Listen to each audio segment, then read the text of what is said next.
Good morning! Ayan, may kape tayo.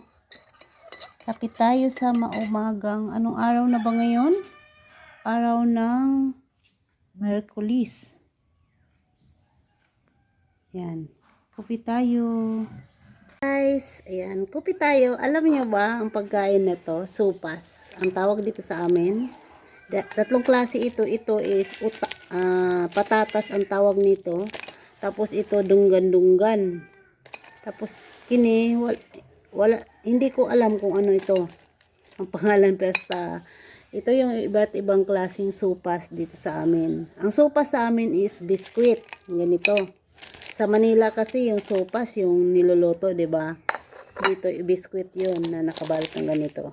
Yan. Ito yung breakfast ko ngayon. Mayroon tayong coffee. Binili ko ito pala sa bayan, 5 piso ang balot. Ano lang piraso to, 7 pirasong maliliit. Noon kasi guys, nung nag-aral pa ako elementary, ang piso, 12 pirasong ganito. Ngayon, 5 piso, 7 piraso kasi nga mahal na ngayon ng bilihin.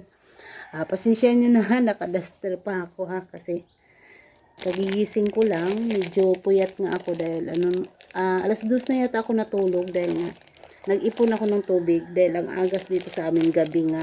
Kaya kailangan mag-ipon ng tubig bago matulog dahil pag gumising ka, wala ng tubig. Kaya para magkatubig ka, mag-ipon ka. Buksan natin. Patatas ang tawag nito guys.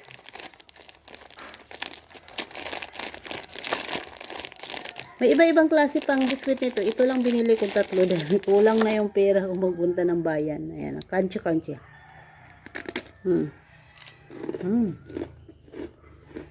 Wow. Nandito pala ako sa balkon nagkape. Dito ako nagkape kasi para hindi na maggastos ba ng kuryente.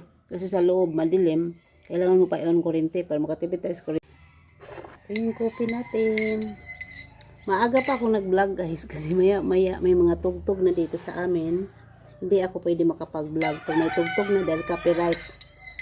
Yan. Habang wala pang tugtog, mag-video muna tayo, magbablog muna tayo. Pang ilang araw ko na ba dito sa amin?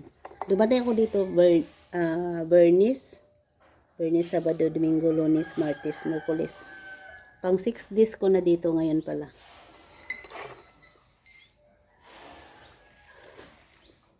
Kahapon sumama ako sa kila Joseph nag-harvest ng kupras doon sa Kaakit. At nagpasalamat lang ako guys kasi kaya ako sumama doon kasi gusto ko nga makita yung mga niyong nung nasunog nung Huwebes Santo nung buwan ng March. Nagpasalamat pa rin ako dahil yung ibang niyog nabubuhay pala. Akala ko talaga yan. Lahat ng daanan ng apoy namatay. Buti na lang buhay yung iba. Mayroon pa rin namatay. Siguro mga 20 ka punuan. 20 ka puno yung tinanim kong namatay. Tapos yung iba buhay. Kasi nakita ko may mga dahon na.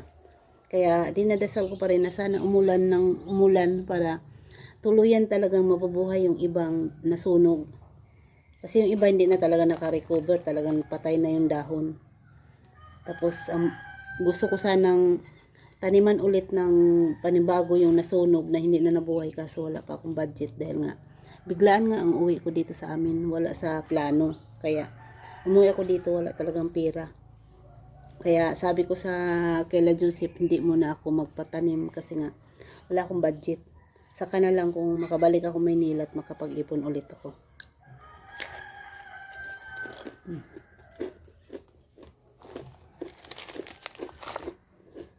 Tikman natin yung isa.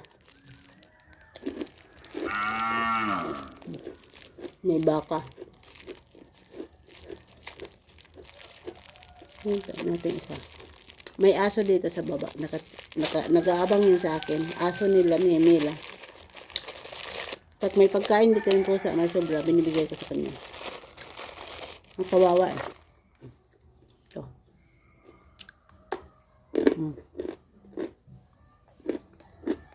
Crunchy.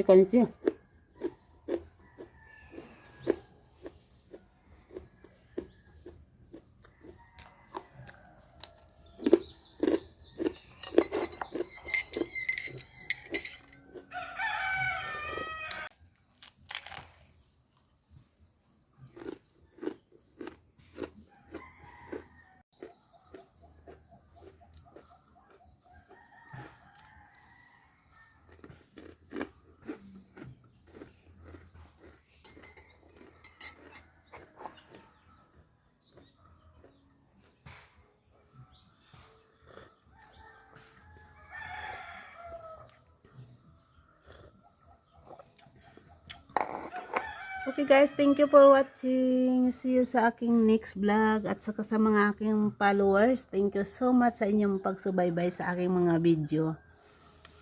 Ayan.